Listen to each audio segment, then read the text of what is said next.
आजकल wireless earbuds हम सबकी जिंदगी का एक आम हिस्सा बन गए हैं, है ना? पर सवाल ये है कि जितनी सुविधा ये देते हैं, क्या उतनी ही सुरक्षा भी देते हैं? चलिए आज इसी पर बात करते हैं। और ये सवाल बहुत ज़रूरी है क्योंकि देखिए, ये छोटे छोटे डिवाइसेस जो हमारी सहूलियत के लिए बनाए गए हैं, वो हमारी निजी जानकारी के लिए अनजाने में कुछ खतरे भी पैदा कर सकते हैं। अब यहाँ मकसद किसी को डराना बिल्कुल नहीं है। लक्ष्य बहुत सीधा और सरल है, बस जानकारी देना ताकि हम सब जागरूक रहें, शांत रहें और सुरक्षित रह सकें। तो चलिए शुरू करते हैं।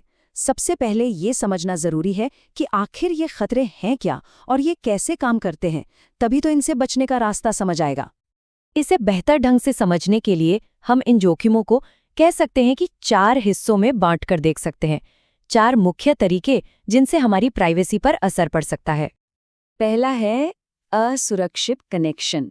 होता क्या है कि कई ईयरबड्स में एक ऑटो पेयरिंग फीचर होता है। अगर ये कनेक्शन मजबूत या सुरक्षित नहीं है तो पास में मौजूद कोई भी इसका गलत फायदा उठा सकता है। मतलब वो ज़बरदस्ती डिवाइस से कनेक्ट होकर बातें सुन सकता है।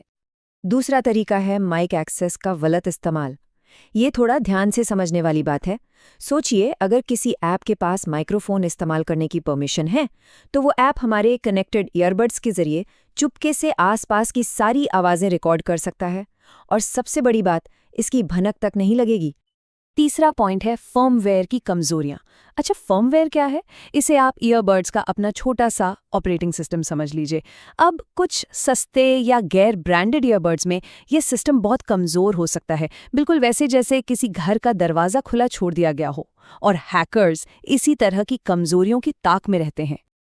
और चौथा है लोकेशन ट्रैकिंग। हम सब जानते हैं कि फाइंड माय जैसे फीचर कितने काम के होते हैं, खासकर जब कोई चीज़ गुम हो जाए। लेकिन इसका एक दूसरा पहलू भी है।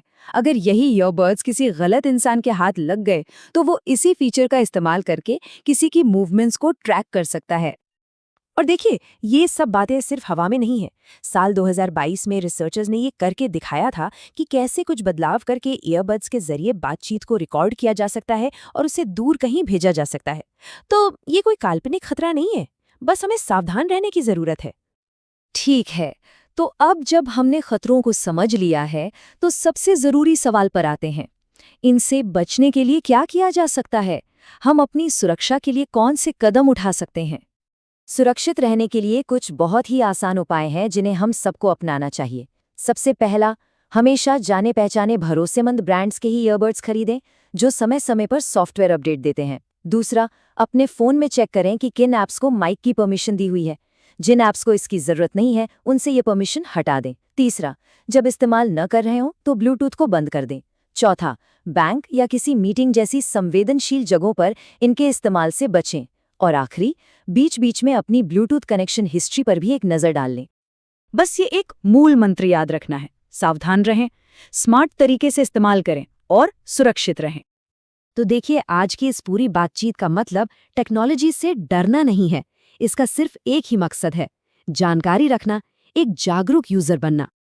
क्योंकि जब हमारे पास सही जानकारी होती है और हम सावधान रहते हैं, तो हम किसी भी टेक्नोलॉजी का इस्तेमाल पूरे आत्मविश्वास के साथ और सबसे ज़रूरी, सुरक्षित तरीके से कर सकते हैं। तो इस पूरी बात का निचोड़ क्या है? बस 2 शब्द: सतर्क रहें, सुरक्षित रहें। हमारी जागरूकता ही हमारा सबसे बड़ा बचाव है। आज हमारे साथ जुड़ने के लिए धन्यवाद। अपना ख्याल रखें, जागरूक रहें और इस ज़रूरी जानकारी को अपने परिवार और दोस्तों के साथ भी शेयर करें ताकि वो भी सुरक्षित रहें।